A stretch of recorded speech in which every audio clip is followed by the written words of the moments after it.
ጎንደር መሻሃ አካባቢ ቤተሰቡን ጥሩ አልነበረ። መሻሃ የባለፈው ሰሞኑን በዚህ 3 ቀን 4 ቀን አታይቆ እና ምን ነበረ? በጣም ከባድ ውጊያ ነበረ። አራታው ከሱዳን የገባ ኃይል አለ እንዴ? የሱዳን ብዙም ምን የለኝም መረጃ የለኝም። ማለት ያው አካባቢ የለማ የሌለ ነገር ከየት መጣ ብዬ እኮ ነው እኔ ያለው ተጠራጣሚ የእነሱ እንትን አለባቸው መሰለኝ እንላለን። የመከላከያ እና ጥፋት አድርሰዋል። እንዴት ነው? የተወሰነ እነሱን ጠፍተዋል። አሁለቱም የሆነ ሰውዬ ደውዬለት እኮ እዛ እንትን ላስታረም ምናምን የሚባል አካባቢ ላይ እንደዚህ ብለው ስብሰባ እየሰበሰቡ ብዙ ሰው እንትን ብለዋል ምናምን አለኝ። ጎርተውባቸው አለኝ። የተወሰነ ተጎርተውባቸው እነሱ ዝም ብለው ህዝቡ ጭምር እንደዛ አረጋቸው፣ ግን እነሱ ደግሞ መልሰው አጠፋቸው አለ እዛ። እውነት ነው። አባረዋቸው እነሱን መተዋቸው። እዛ ሌላ ላይ እንትን በጣም ሲጨፈር ነበርና እኔ ራሱ የጠየቅኩት ለዛ ነበረ። በመተማ አታውቅም እንደ ምናምን እያሉ እኔን እየደወሉብኝ ማለት እዚህ ላይቭ ላይ ምናምን ሲሰራ መተማር እኮ እንዲህ ብለናል ምናምን እያሉ በዛ በኩል ከግብጽ ጋር ሁሉ ሆኖ ያለው ነገር ያወራሉ ብዙዎቹ ማለት ነው። እንደዛ አይደለም ምናምን ብዬንም እሱስ ጠይቀው ኧረ ዛሬ ዝም ብለው እንትን አሉ፣ ግን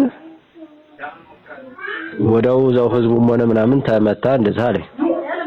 ህዝቡ እንኳን ብዙ ማለት ይቻላል። የተወሰነ ሰው እነዚህ ተመቷል፣ እነዚያም ተመቶባቸዋል አመራሩ ከፋኖቹ። እና እሱ እንደው በዚህም ተጠራቅመ ይሁን ምን ይሁን ብቻ ከዚህ ከሱዳን በኩል የገባ ሳይሆን አይቀርም ነው ያለኝ። እሱ ሊሆን ይችላል እንግዲህ ስማህም ተጠራቅመው ነው የተባለው። እንደተጠራቀመው የተባለው የሚገርም ነው። እና ሌላውስ ምን አለ? ሌላ ምንም የለም ባለበት። ከዛ በኋላ አሁን ያ ሰላም ነው። ሰላም ነው። ወደ ተመቱ ጠፉ ማለት ነው። እነሱ ወጣ ሄዱ ወደ እስለኛ ይዘው ምንድነው የሚባለው አብደረግን ምናምን የሚባለው አካባቢ ነው። ወደ አብደራፊ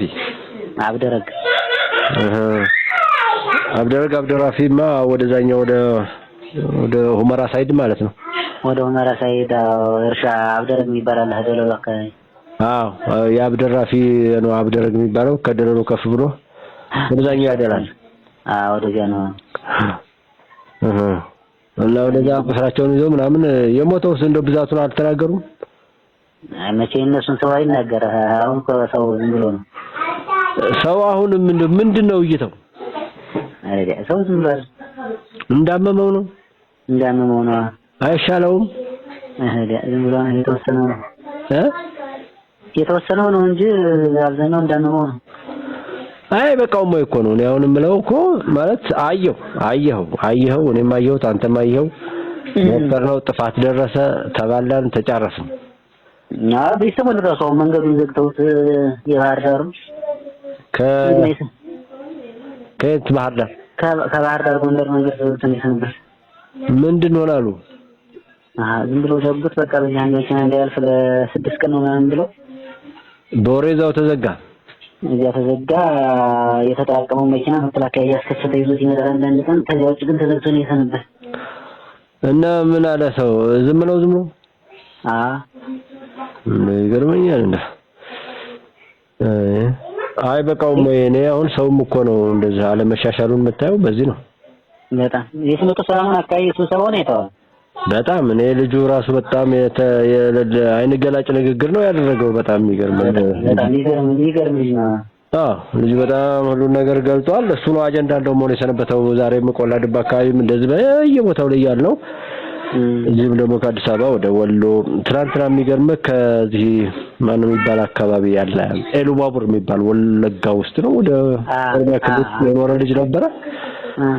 ተንታ መካነ ሰላም ገባ። በቃ ምንም ነገር እንደው አንድ ቦታ ላይ ራሱ አላገኘንም ማለት የሚገርም በጣም ሰርፕራይዝ ነው ይሆን። ምንም አንድ ነገር የለም ማለት እና ይሄ ባለፈው የዛሬ ሳምንት ዕለት ከዚህ ከአዲስ አበባ ወደ ወልዲያ ሄደ ነበር። እንደው የለም ፋኖ የሚባለው አለ። ሌላው ላይ ስታዩ እንደዛ ከደሴ ተነስቶ ደግሞ እሱ ገንዳ ውሃ መተማ ይገባ ነበር። የለም ነው የሚለው ወሬው ላይ ብዙም የሉም። አሁን እንግዲህ ሰሞኑን የመጣልሽ ነበር በዚህ አብራዚራው እቺ ቁጥር አንድ አዲስ ዓለም መስባል ቦታ ልጅ እዚያች አካባቢ ብቻ ነው ያስቆመው እንጂ በዚያ ቦታ ነፃ ነው አለኝ። እና ይሄ በሆነበት ላይ አሁን ልክ እንዳለው አድርገው እዛ ውጭ ያለው ደግሞ መከራው እንዳይበቃ የሚያወሩ አሉና ለሱ ሰው ምን ይሰራል እያልኩ ነው እኮ ነው። ሰው ማገና አይደለም ያን እያወቀ ይገርመኛል በጣም። አይ ከልኩ ያልፍም ይሄን ያህል ከሄደ። ኧረ አሁን እኮ አሪፍ ነው። አሁን በየቦታው እንትን እያለ ወደዛስ ወደ ጎጃም ጎጃም የሆነ እጅ እየሰጠን አብዛኛው ዜናው አሁን የሚገርም አየሩ ራሱ ተቀይሯል። እኔ የምሰማው አንተ አላውቅም። በዛ መራዊ አካባቢ ብዙ መራዊ አካባቢ እንኳን መረጃ የለኝም። አልደወልኩም። ሰው ለሰም ካልደወልኩም የለ። አይ በጣም እንትን እያለ ነው። እንደው የፍኖተ ሰላሙ ራሱ አላየሁም። ልክ እዛና እዚህ እንኳን የተከፋፈለበትን እዛ ያስተምራል እዚህ እንትን ይላል ብሎ በጣም ነው የገረመኝ። እንደው ያን ያህል ልዩነት እንኳን በዚህ ጉዳይ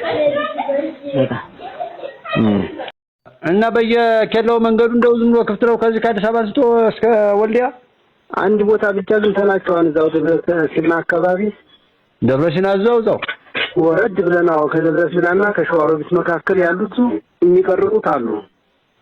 ቀረጥ የሚቀበሉ አዎ። ከዛው የለም። ከዛው ምንም የለም። የሚገርም ነው። አይ እርቁንና ሰው እንዴት ያወራዋል? ደህና ናችሁ? ሰው ምን ማሰበው ዞር ያደላል ሲል አይ ያማ ይዞርበትማ ይዞርበትማ አይተርፍማ አይተርፍ እኮ እኛ ደህና ነው ብቻኛ አልሐምዱሊላህ ያልን ደግሞ ብቅ እንላለን።